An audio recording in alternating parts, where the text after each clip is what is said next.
स्वागत है आप सभी का एक बार फिर से आपके अपने YouTube channel Shukla study point में। मैं शिवम शुक्ला आप सभी दोस्तों का हार्दिक स्वागत करता हूं। दोस्तों आज की वीडियो के अंतर्गत हम बात करेंगे शिक्षा शास्त्र यानी एजुकेशन जिसको अंग्रेजी में कहा जाता है उसके बारे में, और होगा आपका बीए द्वितीय वर्ष मतलब कि बीए सेकंड ईयर के बारे में चर्चा करेंगे।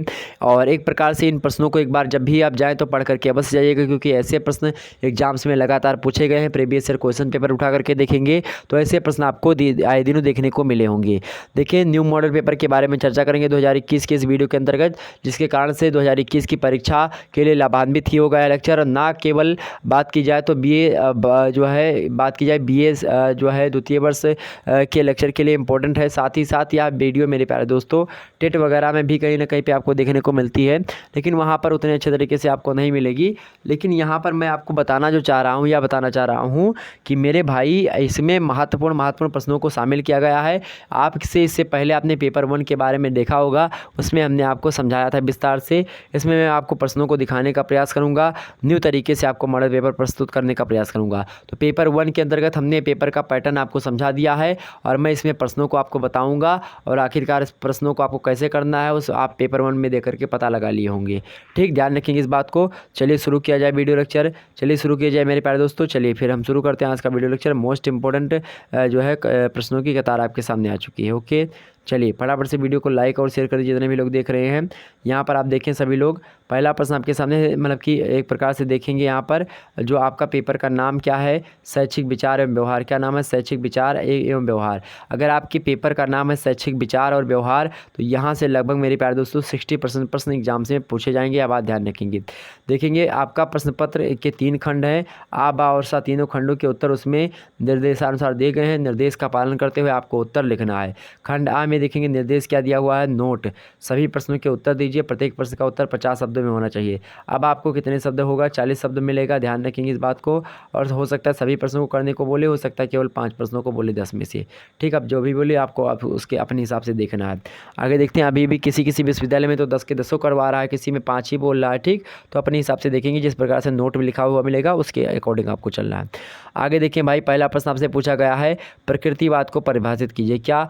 प्रकृतिवाद को परिभाषित कीजिए। प्रकृतिवाद के बारे में हमने आपको बता ही दिया विस्तार से, तो प्रकृतिवाद के बारे में आप मेरे प्यारे दोस्तों पढ़ लीजिएगा। मोस्ट इंपॉर्टेंट है प्रकृतिवाद आपका। क्या मोस्ट इंपॉर्टेंट है? प्रकृतिवाद, प्रयोजनवाद, इन सभी के बारे में आप पढ़ लीजिएगा। बहुत ही महत्वपूर्ण एक प्रकार से विचारधारा है। कौन? प्रकृतिवाद आपकी। क्या? प्रकृतिवाद बहुत ही अच्छी विचारधारा है। मैक्डोगल महोदय प्रकृतिवाद को लेकर के कहते हैं कि मूल प्रवृत्तियों का उदारीकरण ही क्या है? शिक्षा है। क्या? मूल प्रवृत्तियों का उदारीकरण ही क्या है? शिक्षा है। जबकि स्पेंसर ने कहा प्रकृतिवाद को लेकर के शिक्षा के बारे में कि शिक्षा का अर्थ अंतः जो है प्रवृत्तियों का बाह्य जीवन में समन्वय स्थापित करना होता है। तो कहीं ना कहीं पे प्रकृतिवाद जो होता है उसको हमने लेकर के वीडियो बनाई है, उसमें हमने प्रकृतिवाद के तमाम सारे मुद्दों को समझा दिया है। प्रकृतिवाद के मूल सिद्धांत कौन कौन से होते हैं?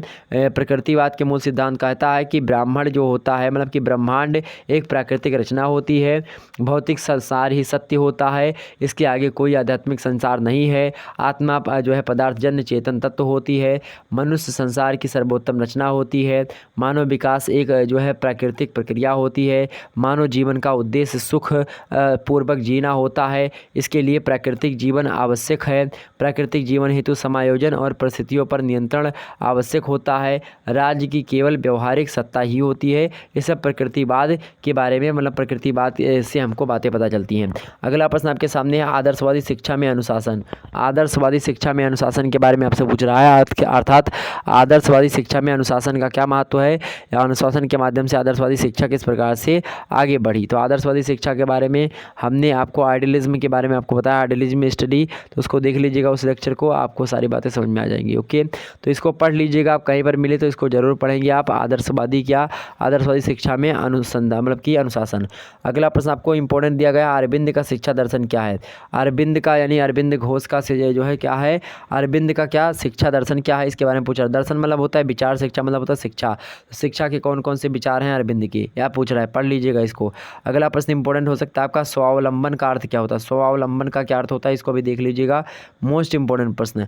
अगला प्रश्न आपके सामने, स्वामी विवेकानंद के अनुसार शिक्षा जो होती है जो है अनुसार शिक्षा तथा जो है सूचना का क्या जो है संप्रत्यय है। क्या स्वामी विवेकानंद जी के अनुसार शिक्षा तथा सूचना का क्या जो है संप्रत्यय है। स्वामी विवेकानंद ने शिक्षा और सूचना के बारे में क्या बताया कि किस प्रकार से संबंध रखते हैं। आगे देखते हैं, अगला प्रश्न आपके लिए इम्पोर्टेंट है, बालकों के गांधी यानी बालकों के गांधी किसको कहा जाता है, गीजू भाई को। तो बालकों के गांधी आपसे ऑब्जेक्टिव वाला प्रश्न पूछेगा, बालकों के गांधी किसे कहा जाता है, तो बालकों के गांधी किसको कहा जाता है, गीजू भाई को कहा जाता है। ठीक, ध्यान रखिए इस बात को, तो आप इसके बारे में पढ़ लीजिएगा। अगला प्रश्न है आपके सामने, प्रोजेक्ट प्रणाली क्या होती है। क्या प्रोजेक्ट प्रणाली क्या होती है मेरे भाई, प्रोजेक्ट प्रणाली के बारे में पूछ लिया गया। अगला प्रश्न आपके देखते हैं, मांटेसरी स्कूल मेरिया मांटेसरी मैडम के द्वारा एक प्रकार से स्थापित किया गया। तो मांटेसरी स्कूल के बारे में आपको बताना है 40 शब्दों में। अब आप ध्यान रखें किसके कितने शब्दों में, 40 शब्दों में आपको बताना है। अरविंद का जीवन दर्शन, तमाम प्रकार की चीज़ें हमने आपको अब बताने लगूँ तब बहुत लंबा हो जाएगा, यह बात ध्यान रखेंगे।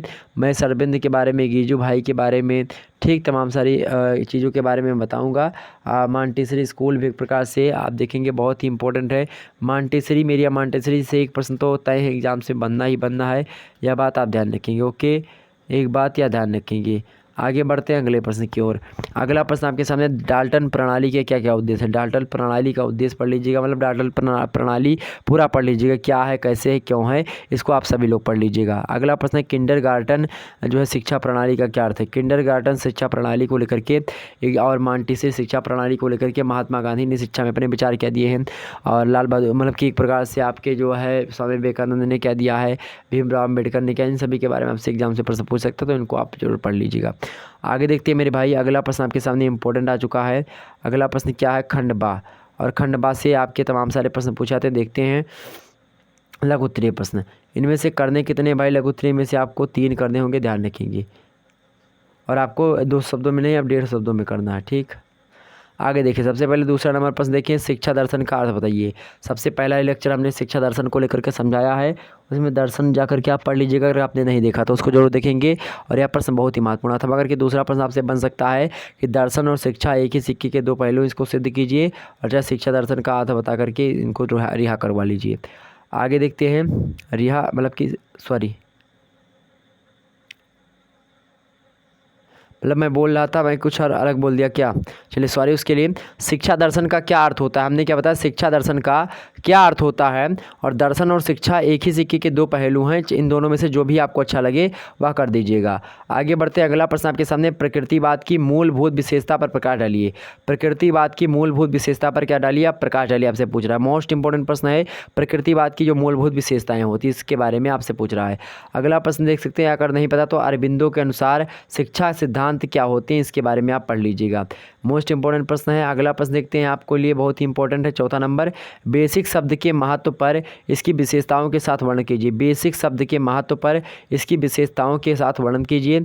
अगला प्रश्न है मेरे भाई, बेसिक शब्द के महत्व पर, बेसिक शब्द क्या क्या होते हैं, इसके महत्व पर क्या करेंगे आप, इसकी विशेषताओं के बारे में आप बताएंगे। ठीक, अगला प्रश्न आपके सामने है, शिक्षा में प्रकृतिवाद के प्रभाव को पर प्रकाश डालिए। शिक्षा में प्रकृतिवाद का प्रभाव क्या रहा है, इसके बारे में आपको बताना है। शुरुआत में हमने आपको बता ही दिया था इसके बारे में, शिक्षा को लेकर के। आगे देखते हैं, 5वां नंबर प्रश्न आपका इंपॉर्टेंट है, बहुत ही ज़्यादा महत्वपूर्ण प्रश्न है, इसको पढ़ेंगे आप सभी लोग। शांति निकेतन की विशिष्ट विशेषताओं का वर्णन कीजिए। शांति निकेतन की विशिष्ट जो है विशेषताओं का वर्णन कीजिए। नेक्स्ट प्रश्न आपको दिया गया, स्त्री शिक्षा के संबंध में स्वामी जी के विचार बताइए। मतलब कि स्वामी जी कौन है भाई, तो स्वामी जी आपके स्वामी विवेकानंद के बारे में बोल रहा है। तो स्त्री शिक्षा के संबंध में स्वामी विवेकानंद के क्या विचार थे, इसको आपको पढ़ लेना है, एग्जाम से प्रश्न आए दिनों पूछे जाते रहते हैं। अगला प्रश्न आपका, योजना प्रणाली के सोपानों का वर्णन कीजिए। योजना प्रणाली के कौन कौन से सोपान, इसके बारे में आपको पढ़ लेना, मोस्ट इंपॉर्टेंट जो है प्रश्न है आपके लिए। आगे देखते हैं, अगर यह प्रश्न नहीं पता तो अथवा करके आपको मिलेगा, मतलब कि अब नहीं मिलेगा आपको, आप 3 ही करने हैं आपको, 4, 5 या 6 प्रश्न 10 प्रश्न दे देगा, उनमें से केवल 3 आपको छांटने होंगे। अगला प्रश्न, किंडरगार्टन विधि के गुणों और दोषों का वर्णन कीजिए। तो किंडरगार्टन और मेरिया मांटेसरी जरूर पढ़ेंगे आप लोग। ठीक, गीजू भाई का पढ़ लीजिएगा। अगला प्रश्न आपके सामने है जो है आपका सेक्शन सी, यानी कि जैसे आपको केवल अब 1 प्रश्न करने हैं, पहले आपको 2 प्रश्न करने होते थे। 5 प्रश्न दिए गए हैं और 5 प्रश्नों में से केवल 2 प्रश्न आपको करने होते थे पहले, और प्रत्येक का उत्तर 5 शब्दों में लिखना होता था। लेकिन अब क्या हुआ है, ऐसे में आपको केवल 1 प्रश्न करने होंगे, कोरोना ने 1 प्रश्न खा लिया और आपका जो है 4 शब्दों में आपको लिखना होगा। ठीक, ध्यान रखेंगे। आगे देखें मेरे भाई, आगे देखिए पहला इंपॉर्टेंट प्रश्न आपके सामने है दीर्घोत्तरीय का कि शिक्षा के दार्शनिक आधार की आवश्यकता की विवेचना कीजिए। दार्शनिक आधार क्या होते हैं, यानी शिक्षा का जो दार्शनिक आधार है, मतलब कि शिक्षा दर्शन पर टिका हुआ एक प्रकार से दर्शन जो होता है मेरे प्यारे दोस्तों एक विचार होता है। और जब विभिन्न प्रकार के दर्शन अर्थात विचार आपस में मिलते हैं, किसी वस्तु को आप देखते हैं, किसी व्यक्ति को देखते हैं, उसके बाद में क्या होता है फिलोसफिया देखने के बाद में आप क्या करते हैं, उस पर रिसर्च करना प्रारंभ कर देते हैं, उस पर जो है अध्ययन करना प्रारंभ कर देते हैं। वही होता है आपका क्या, वही होता है दर्शन। तो मेरे भाई दर्शन जो होता है क्या होता है, एक प्रकार से विचार होता है। और विचार जब अलग अलग प्रकार के डेली आपके 10 विचार बने, 10 विचारों का संग्रह होगा, यानी विचारों के पुंज को हम क्या कहते हैं, शिक्षा कहते हैं। विचारों के पुंज को शिक्षा कहते हैं। ठीक, ध्यान रखेंगे इस बात को। आगे देखते हैं मेरे भाई, तो इंपॉर्टेंट प्रश्न है, अगला प्रश्न आपके सामने है प्रयोजनवाद।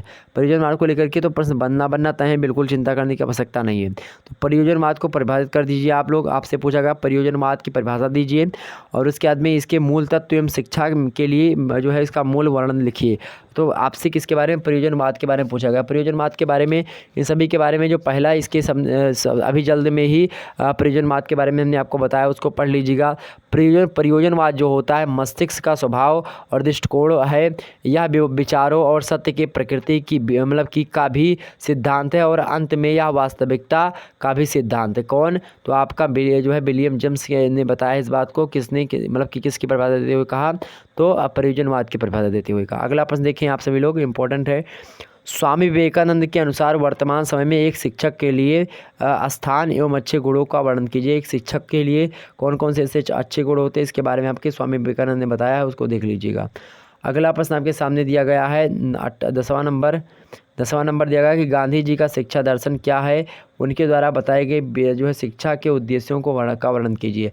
अर्थात महात्मा गांधी ने कौन कौन शिक्षा के बारे में बताया था, कौन कौन से विचार दिए थे, उसके बारे में आपसे पूछ रहा है। ओके, अगला प्रश्न आपके सामने दिया गया कि डाल्टन योजना को परिभाषित कीजिए, इसके गुणों और दोषों का वर्णन कीजिए। डाल्टन जो है योजना पढ़ेंगे आप लोग, उसके बाद में आपको क्या पढ़ना है, आपको प्रयोजनवाद, प्रकृतिवाद, आदर्शवाद वगैरह पढ़ लेना है। उसके बाद में आपको मेरे भाई आपको किंडरगार्टन पढ़ के बाद किंडरगार्टन डाल्टन योजना, उसके बाद में आप उसको भी पढ़ लीजिएगा। एक तो छोटी जा रहा है आपका, उसको भी आप लोग पढ़ लीजिएगा। मतलब कि हमने क्या बताया आपको, डाल्टन योजना, किंडरगार्टन, और उसके बाद में मेरिया मॉन्टेसरी स्कूल के बारे में पढ़ लीजिएगा, मेरिया मॉन्टेसरी की स्थापना वगैरह के बारे में। ठीक, तो ये सारे के सारे प्रश्न थे जो कि आपके बहुत ही ज़्यादा महत्वपूर्ण थे। तो फिर मिलते हैं हम नेक्स्ट वीडियो में मेरे भाई, तब तक के लिए जय हिंद जय भारत। और पेपर 1 संबंधित लेक्चर अपलोड हो चुका है, उसको देख लीजिएगा आप सभी लोग। चलिए फिर मिलेंगे नेक्स्ट वीडियो में, तब तक के लिए जय हिंद जय भारत।